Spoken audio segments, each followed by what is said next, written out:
കണ്ണൂർ തയ്യലിലെ വിഷയം കൂടി വളരെ വേഗത്തിലൊന്ന് പരിശോധിച്ച് പോകാം. സന്തോഷ് ഒരിക്കൽ കൂടി എന്നോടൊപ്പം ചേരുകയാണ്. സന്തോഷ്, തയ്യലിൽ കുഞ്ഞിനെ കടലിൽ എറിഞ്ഞു കൊലപ്പെടുത്തിയ കേസിൽ അമ്മയാണ് ശരണ്യ. പക്ഷേ എൻ്റെ സുഹൃത്തുക്കൾ കമന്റ് ബോക്സിൽ എന്നോട് പറയുന്നു അവരെ ഒരിക്കലും അമ്മയെന്ന് വിളിക്കരുതെന്ന്. കാരണം അമ്മയാണെങ്കിൽ അവർക്ക് അങ്ങനെ ചെയ്യാൻ കഴിയില്ല എന്ന്. അതൊരു വസ്തുത തന്നെയാണ്. ഒരു അമ്മയുടെ അമ്മയാണെങ്കിൽ ഒരിക്കലും അങ്ങനെ ചെയ്യാൻ കഴിയില്ലല്ലോ. പക്ഷേ എന്തു ചെയ്യാൻ പറ്റും? ശരണ്യയുടെ കുഞ്ഞായിരുന്നു ആ കുഞ്ഞ്, അല്ലേ? അപ്പോൾ ശരണ്യയുടെ ശിക്ഷാവിധി ഇന്ന് പ്രഖ്യാപിക്കുകയാണ്, വിധിക്കാൻ വേണ്ടി പോവുകയാണ് കോടതി, അല്ലേ?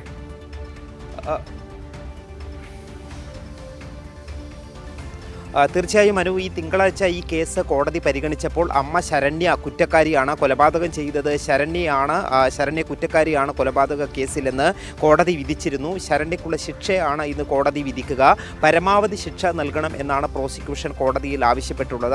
അത്യന്തം വലിയ ഒരു ക്രൂരകൃത്യമാണ് ചെയ്തിട്ടുള്ളത്. കേവലം 1.5 വയസ്സ് മാത്രം പ്രായമുള്ള സ്വന്തം കുഞ്ഞിനോട് വലിയ ക്രൂരകൃത്യമാണ് ഈ അമ്മ ആയ ശരണ്യ ചെയ്തിട്ടുള്ളത്. കുഞ്ഞിനെ ശ്വാസം മുട്ടിച്ച് കൊലപ്പെടുത്തിയതിന് ശേഷം കടലിലെറിയുകയായിരുന്നു. ആദ്യം കടലിലെറിഞ്ഞു, പിന്നീട് കുട്ടി മരിച്ചില്ല എന്ന് മനസ്സിലായതിനെ തുടർന്ന് വീണ്ടും എടുത്ത് ശ്വാസം മുട്ടിച്ച് കൊലപ്പെടുത്തിയതിന് ശേഷം കടലിലെറിഞ്ഞു എന്നുള്ളതാണ് കേസ്. ഈ കേസിലുള്ള പ്രതിക്കുള്ള ശരണ്യക്കുള്ള ശിക്ഷയാണ് ഇന്ന് കോടതി വിധിക്കുക.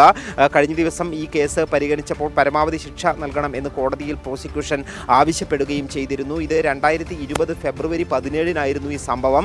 വീട്ടിൽ കിടന്നുറങ്ങുകയായിരുന്ന അച്ഛനൊപ്പം കിടന്നുറങ്ങുകയായിരുന്ന കുഞ്ഞിനെ പുലർച്ചെ 3 മണിയോടുകൂടിയാണ് ശരണ്യ എടുത്തുകൊണ്ടുപോയി കൊലപ്പെടുത്തി കടലിൽ എറിയുന്നത്. ഈ ശരണ്യയുടെ ഭർത്താവ് പ്രവീണുമായി ഒരു അകന്നു കഴിയുകയായിരുന്നു ആ സമയത്ത്. പക്ഷേ ഈ സംഭവം നടക്കുന്ന ദിവസം പ്രവീണിനെ വീട്ടിലേക്ക് ശരണ്യ വിളിച്ചു വരുത്തുകയായിരുന്നു. സ്വാഭാവികമായും പ്രവീണാണ് ഈ കൃത്യം നടത്തിയത് എന്നതിലേക്ക് എത്തിക്കുക എന്നുള്ള ഒരു ഉദ്ദേശമായിരുന്നു അതിനുണ്ടായിരുന്നത് എന്നുള്ളതാണ് പോലീസ് അന്വേഷണ സമയത്ത് കണ്ടെത്തിയിരുന്ന കാര്യം. സുഹൃത്തിനൊപ്പം ജീവിക്കാനായി, അതായത് ഈ ശരണ്യയുടെ സുഹൃത്ത് കുഞ്ഞിനെ ഉപേക്ഷിച്ച് വന്നാൽ സ്വീകരിക്കാം എന്ന് പറഞ്ഞിരുന്നു. അതിൻ്റെ അടിസ്ഥാനത്തിൽ സുഹൃത്തിനൊപ്പം ജീവിക്കുന്നതിന് വേണ്ടിയാണ് ഈ കൃത്യം ചെയ്തത് എന്നുള്ളതാണ് ശരണ്യ പോലീസിന് ഉൾപ്പെടെ മൊഴി നൽകിയത്. പക്ഷേ ഈ സുഹൃത്തിന് ഈ കേസിൻ്റെ ഗൂഢാലോചനയിൽ പങ്ക് തെളിയിക്കാൻ പ്രോസിക്യൂഷന് കഴിഞ്ഞിരുന്നില്ല. ഇതിൻ്റെ ഈ കൊലപാതക പ്രേരണ കുറ്റം സുഹൃത്തിനെതിരെ ചുമത്തിയിരുന്നെങ്കിലും കോടതി സുഹൃത്തിനെ വെറുതെ വിടുകയാണ് ചെയ്തിട്ടുള്ളത്.